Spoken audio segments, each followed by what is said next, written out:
नहमदुहु व नसल्ली अला रसूलिहिल करीम अम्मा बाद फ़अऊज़ु बिल्लाहि मिनश शैतानिर रजीम बिस्मिल्लाहिर रहमानिर रहीम क़ाल अल्लाहु तआला फ़ज़्कुरूनी अज़्कुरुकुम वश्कुरू ली वला तकफ़ुरून व क़ाल रसूलुल्लाहि सल्लल्लाहु अलैहि वसल्लम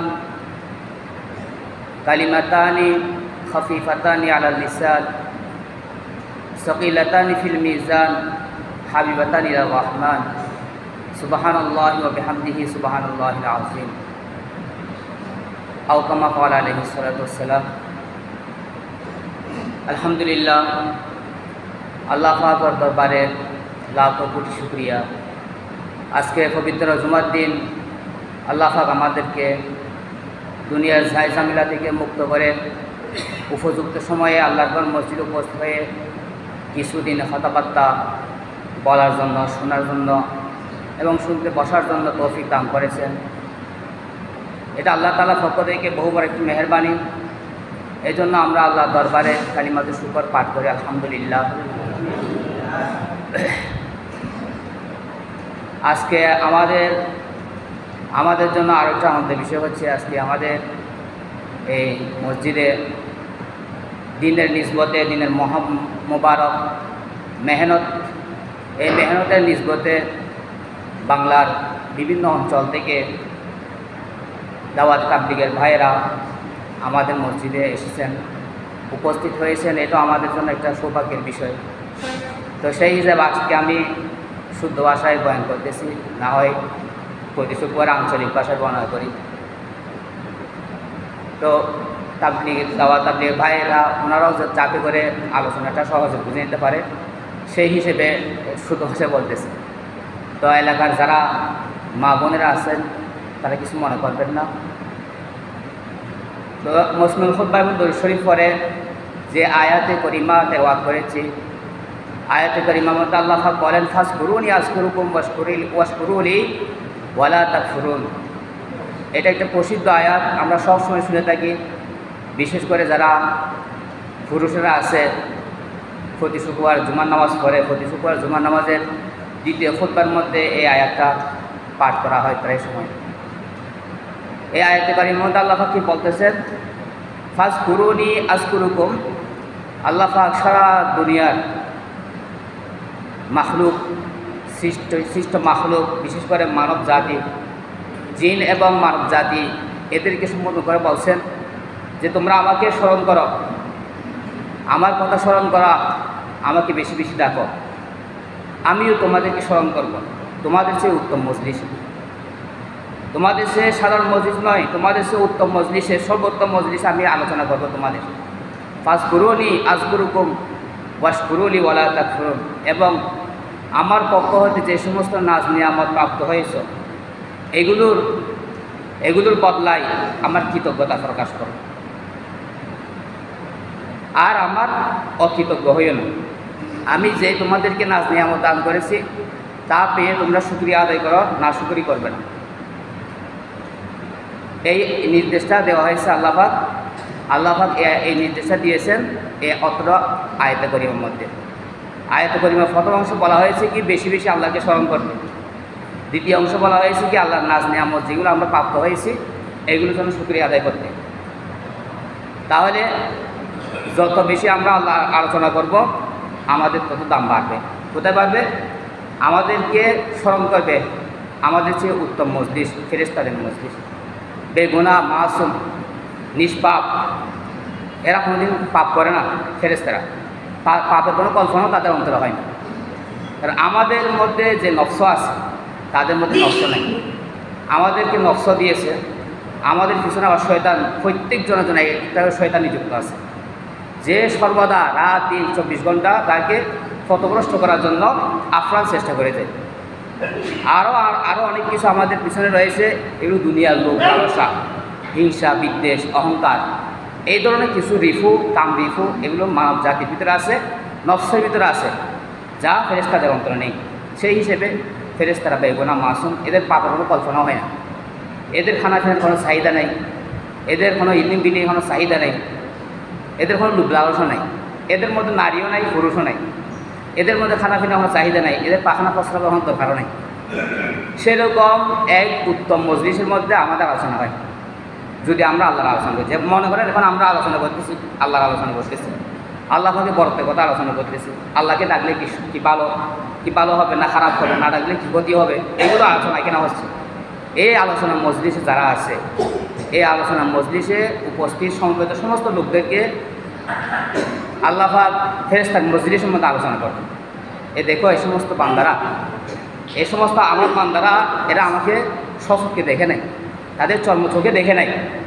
তারা তাদের জন্য যেই প্রতিদান আমি জান্নাত নামক এক জায়গা তৈরি করে রাখছি, সেটাও তারা দেখে নেয়। তাদের মধ্যে যারা অকৃতজ্ঞ হবে, আমার অবাধ্য হবে, তাদের জন্য জাহান্নাম বানিয়ে রেখেছি, সেটাও তারা দেখে নেয়। না দেখা সত্ত্বেও তারা আমার উপরে এত আস্থা বিশ্বাস তাদের ভিতরে আছে যে আমার বরত্বের কথা তারা আলোচনা করতেছে, কেউ আলোচনা করতেছে আর কেউ শুনতেছে। তো ফেরেশতাদেরকে বলে আল্লাহ পাক, এই ফেরেশতারা তোমরা সাক্ষী থাকো যে অত্র মজলিসের মধ্যে যারা উপস্থিত ছিল, সম্ভবত যে সমস্ত মুমিন মুসলমান অংশগ্রহণ করেছে, তাদের জীবন সকল পাপ আর মাফ করে দিলাম, এরকম ঘোষণা দেওয়া হয়। তো আল্লাহ পাকে অত্র আয়াতের প্রথম অংশ হচ্ছে বেশি বেশি আল্লাহ জিকির করতে। তো জিকিরের শাব্দিগত স্মরণ করা, আলোচনা করা। তো জিকিরের দ্বারা ওখানে উদ্দেশ্য, আর জিকির হুয়া তারকুল গফলত। জিকির দ্বারা উদ্দেশ্য হচ্ছে কি মানুষের অন্তরের ভিতরে যে গাফলত, অবহেলা, আল্লাহ থেকে বিমুখ হওয়া, আল্লাহ স্মরণ থেকে বিমুখ হওয়া, যে একটি সমস্যা আছে এই সমস্যা থেকে দূরে থাকা, অর্থাৎ সদা সর্বদা আল্লাহর কথা মানুষের অন্তরের মধ্যে বিরাজমান রাখা। এটা হচ্ছে জিকিরের উদ্দেশ্য। জিকিরের উদ্দেশ্য হচ্ছে সর্বদা যেন আল্লাহর কথা বান্দার অন্তরে উপস্থিত থাকে। আর জিকির দুই ধরনের হয়ে থাকে, জিকির বিদ দাওয়াম, জিকির বিল ওয়াক্ত।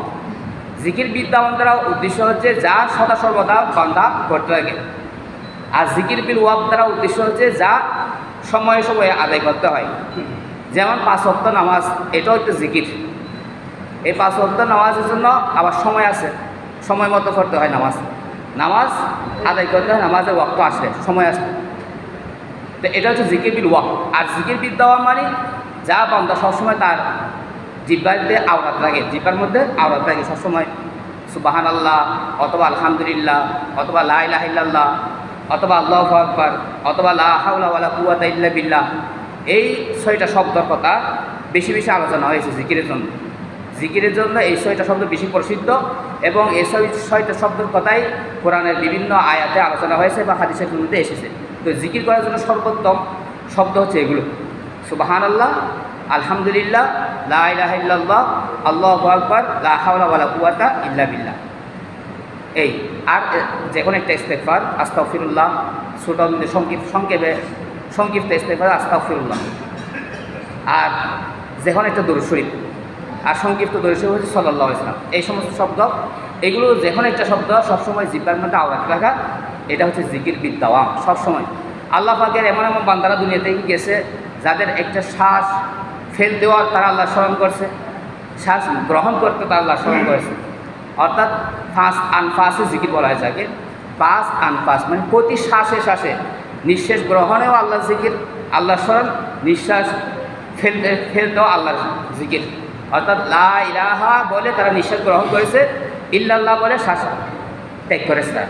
এইভাবে আল্লাহর কিছু বান্দারা দুনিয়া থেকে চলে গেছে, তারা এইভাবে তাদের হায়াতটা পরিচালনা করেছে। তাদের একটা সেকেন্ড, একটা মিনিট আল্লাহর জিকির থেকে খালি নয়, প্রত্যেকটা শ্বাসে দমে আর তারা আল্লাহকে ডেকেছে। লা ইলাহা ইল্লাল্লাহ বলে শ্বাস গ্রহণ করেছে, ইল্লাল্লাহ বলে শ্বাস ত্যাগ করেছে। এইভাবে হাজার শত বার তারা কালিমায়ে তয়্যিবার জিকির এইভাবে তারা করেছে। তো আমাদের জীবনকে যদি আমরা এরকম করতে পারি, তারা যেরকমভাবে সফল হয়েছে, এই দুনিয়ার মধ্যে সফলতা লাভ করেছে, পরকালে সফলতা লাভ করেছে, আমাদের জীবনে এরকমভাবে সফলতা আসবে অবশ্যই। তো এই অতিমাত্রায় জিকির করা, প্রত্যেকটা কাজ করে আমরা হাত দ্বারা কাজ করি, ওখানে মুখে কোনো কাজ নেই। যারা বিভিন্ন কর্মজীবী আছে, হ্যাঁ, হস্তকর্ম যারা করে, হস্তশিল্প যারা পারদর্শী, তো কাজ করতেছে হাতে, তো মুক্ত আর কাজ করতেছে না, মুখে জিকির করবে সুবহানাল্লাহ সুবহানাল্লাহ সুবহানাল্লাহ। যে কোনো একটা শব্দ বলতে কতক্ষণ সুবহানাল্লাহ বললো, এরপরে কতক্ষণ আলহামদুলিল্লাহ বললো, আলহামদুলিল্লাহ করতে থাকলো, এরপর কতক্ষণ আল্লাহু আকবার করতে থাকলো, এরপর লা ইলাহা ইল্লাল্লাহ করতে থাকলো, এরপর লা হাওলা ওয়ালা কুওয়াতা ইল্লা বিল্লাহ। যে কোনো একটা শব্দ বলে এইভাবে যারা সর্বদা তাদের মুখে যে কোনো একটা শব্দ আল্লাহর জিকির তারা এভাবে ব্যস্ত থাকবে। হযরত আবু হুরায়রা রাদিয়াল্লাহু আনহু থেকে বর্ণিত হাদিসের মধ্যে আছে, এই সমস্ত ব্যক্তিরা কাল হাসরের ময়দানে এভাবে খুব আনন্দ চিত্তে উৎফুল্ল চেহারা দিয়ে অর্থাৎ খুশি মনে তারা হাসতে হাসতে এভাবে জান্নাতে চলে যাবে। অথচ ওই হাসরের ময়দান হবে বড় পেরেশানির জায়গা, বড় দুঃখের জায়গা, বড় অনুতাপের জায়গা, কিন্তু তার চেহারার মধ্যে কোনো ধরনের পেরেশানির ছাপ থাকবে না, কোনো ধরনের টেনশনের ভাব তার চেহারায় পরিলক্ষিত হবে না। যারা সর্বদা এভাবে তার জিব্বাকে তত্ত্বতা রাখছে যে কোনো একটা জিকির দ্বারা, আল্লাহ পাকে জিকির দ্বারা, আল্লাহর স্মরণ দ্বারা। তো এইভাবে আমাদের হায়াত যদি আমরা পরিচালনা করতে পারি আমাদের জীবনের মধ্যে, সেটা আমাদের জন্য একটা প্লাস পয়েন্ট হবে সফলতার জন্য।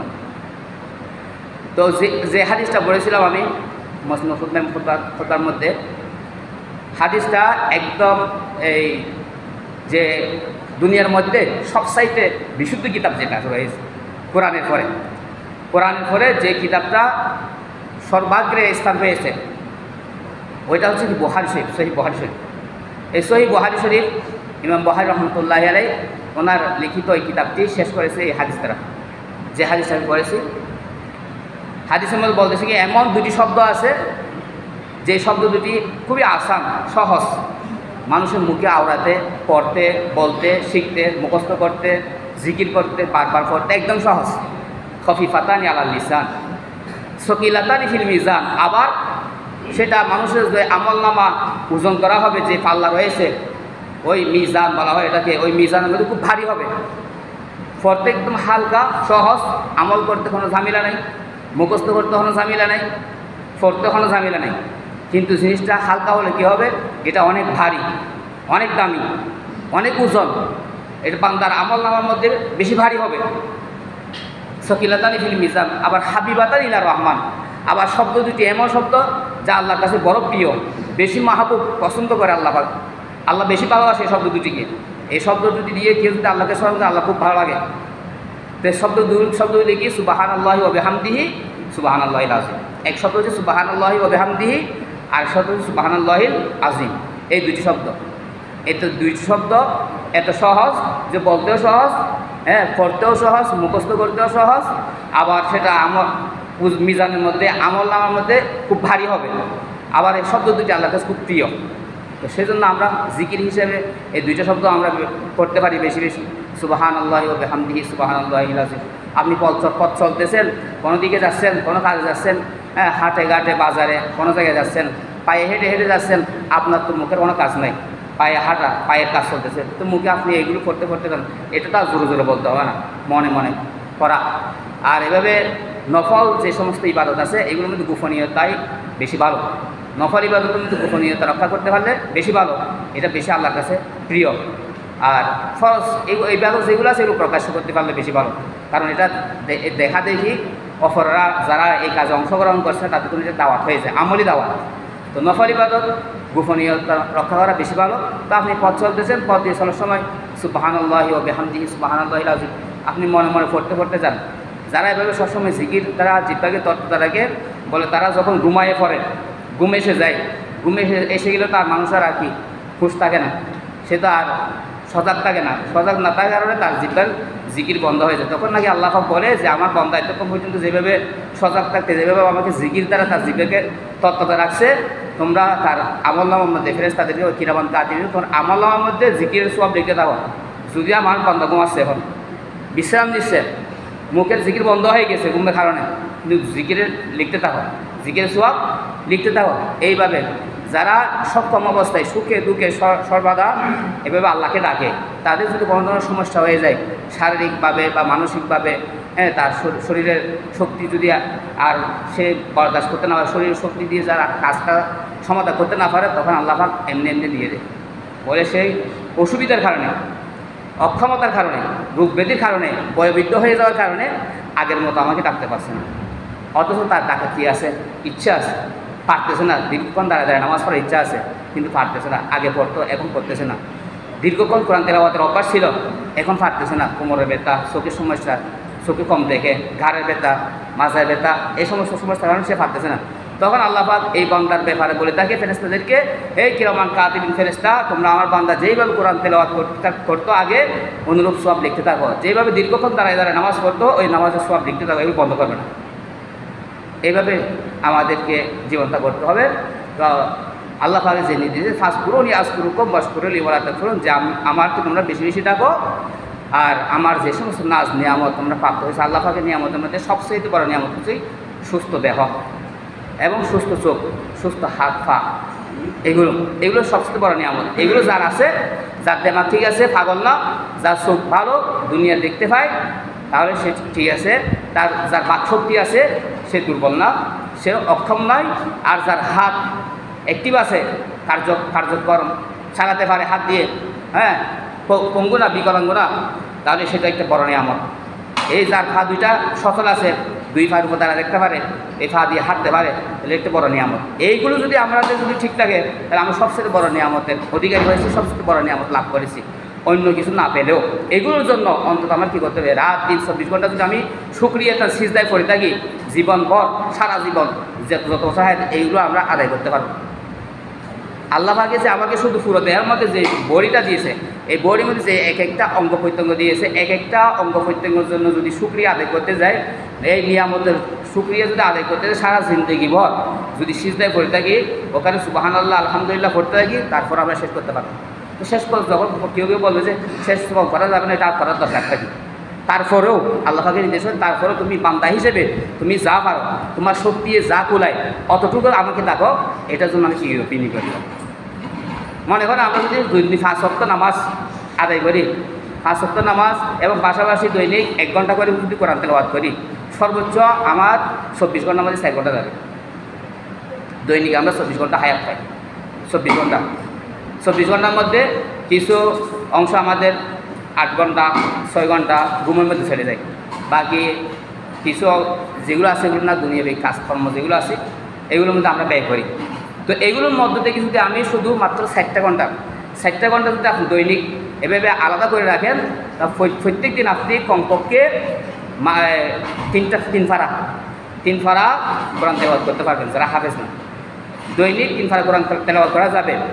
আর ফরজ নামাজ, ফজর, আসর, মাগরিব, এশা, এগুলোর সাথে যেগুলো সুন্নত নামাজ আছে এগুলো সহ 12 রাকাত সুন্নতে মুআক্কাদা সহ, এর পাশাপাশি আবার আওয়াবিল 6 রাকাত, এই তারপর এশরাকের 4 রাকাত, চাষের 4 রাকাত, তাহাজ্জুদের 8 রাকাত সহ প্রত্যেকদিন এগুলো করা যাবে। এগুলো পরীক্ষিত করা, এগুলো করা যাবে। দৈনিক 3 ফারা কোরআন তেলাওয়াত করা যাবে। যদি চালু হয় 5 ফারাও করতে পারবে, 5 ফারাও করতে হবে। শুধুমাত্র 4 ঘন্টা সময় লাগবে। 24 ঘন্টার মধ্যে 4টা ঘন্টা শুধু আল্লাহর ইবাদতের জন্য আমরা যদি কী করি, খাস করে রাখি, নির্দিষ্ট করে রাখি, বাকি 20টা ঘন্টা আমার দুনিয়াবী কাজকর্ম যা আছে এগুলোতে করবো, ঘুমাবো, খাবো, বিভিন্ন পেশা আছে, যে পেশার মধ্যে নিয়োজিত আছে সেই পেশা আমরা আদায় করবো। এই 4 ঘন্টার বদলতে, 4 ঘন্টার বরকতে সারা 24 ঘন্টা আপনার ইবাদতে লেখা হবে। আপনি আল্লাহকে রাখছেন মাত্র কয় ঘন্টা? 4 ঘন্টা। 4 ঘন্টা রাখছেন, 4 ঘন্টাও লাগবে না। নামাজও যদি ছোটো করে, তারপর দিয়ে কুলফলা ফালাক নাস এগুলো দিয়ে যদি নামাজগুলো করে আরও কম সময় লাগবে, 3 ঘন্টার মধ্যে হয়ে যাবে। দৈনিক ইবাদত করবো আমরা মাত্র 3 থেকে 4 ঘন্টা, আর 20 ঘন্টা করবো নিজের কাজ, ঘুম, খাওয়া, ব্যবসা বাণিজ্য, ঘোরাফেরা, গল্প গুজব, এইগুলোর মধ্যে চলে যাবে 20 ঘন্টা। তো 4 ঘন্টা আপনি কাজ করছেন, আপনাকে 24 ঘন্টা কি ইবাদতের সওয়াব দেওয়া হবে। এরপরেও আমরা আল্লাহর সাথে কত প্রতারণা করতেছি, আল্লাহর এত নাজ নিয়ামত পেয়েও আল্লাহকে আমরা ডাকতেছি না। 4টা ঘন্টা ডাকার জন্য আমরা রাজি না। 4টা ঘন্টা ডাকার জন্য 4টা ঘন্টা 4 ঘন্টা লাগবে, মানে যারা নফল নামাজ সহ পড়বে আর কি, তাহাজ্জুদ, এশরাক, চাষ, আওয়াবিল সহ এগুলো যদি বাদ দেয়, সর্বোচ্চ 2 ঘন্টা 2 ঘন্টা যদি ব্যয় করতে পারে, তাহলে প্রত্যেক দিনে কমপক্ষে 1 থেকে 2 ফারা পড়তে পারবে। যারা সাধারণ পাবলিক আছে, যাদের নিয়মিত কোরআন তেলাওয়াতের অভ্যাস নাই, 1 থেকে 2 ফারা কোরআন তেলাওয়াত করা যাবে, এটা পরীক্ষিত কথা। তো এইভাবে আমাদের সময়গুলোকে আমাদের কী করতে, হিসাব কিতাব করে খরচ করতে। আমরা শুধু হিসাব করি, টাকা পয়সা হিসাব, টাকাকে যদি হিসাব ছাড়া ব্যয় করি, আমি ফকির হয়ে যাব, গরিব হয়ে যাবো, আমার ধ্বংস হয়ে যাবে, এটা বুঝি। সময়কে যে আমি অযথা নষ্ট করলে আমার জীবনটা বরবাদ হয়ে যাচ্ছে, ধ্বংস হয়ে যাচ্ছে, সেটা আমার এগুলো বুঝি না। এদিকে বুঝতে হবে আমার নিজের হায়াতের মূল্য যদি না বুঝে, সে টাকার হিসাব বুঝে কী করবে? এই টাকা তো কি চিরস্থায়ী নয়, এটা তো আসে, এটা কারোর জন্য কি নয়, চিরস্থায়ী নয়। কারোর সাথে আসে, কারোর সাথে যায়, এখন আসে এখন নেই। কিন্তু আমার হায়াত, এটা তো কী করতে হবে, হিসাব করতে হবে। আমার হায়াতের দাম বেশি, আমার হায়াতের একটা মিনিট 20 টাকা দিয়ে পাওয়া যাবে, 20 টাকা দিয়ে পাওয়া যাবে না। যদি আজরাইল এসে যায়, হ্যাঁ, কোনো কোটিপতির কাছে তো আজরাইল এসে যায়, আজরাইল ভাই, আজরাইল আমাকে একটু সময় দাও, 5টা মিনিট সময় দাও, আমার এই ধন সম্পদ এগুলো বুঝাই দিই, এই হিসাব নিকাশ অনেক অগোছালো হয়ে গিয়েছে, এগুলো একটু গুছাই দিই। ফার্স্টটা মিনিট না, একটা মিনিটও দিবে না। দিবে দিবে আজাল ফেরেশতা দিবে, একটা মিনিট সুযোগ দিবে না। যা আজাল হোক লা ইয়াস্তাখিরুনা সাআতাও ওয়া লা ইয়াস্তাকদিমুন। যখন মৃত্যুর ঘণ্টা বেঁচে যাবে তখন সেটা 1 মিনিট আগেও হবে না, পরেও হবে না, ওই যথা টাইমে তার প্রাণ কবজা করা হবে। খায়ের আল্লাহ পাক আমাদের সকলকে বুঝে আমল করার তৌফিক দান করেন এবং আরও যারা সুন্নাত করেন সুন্নাত করেন।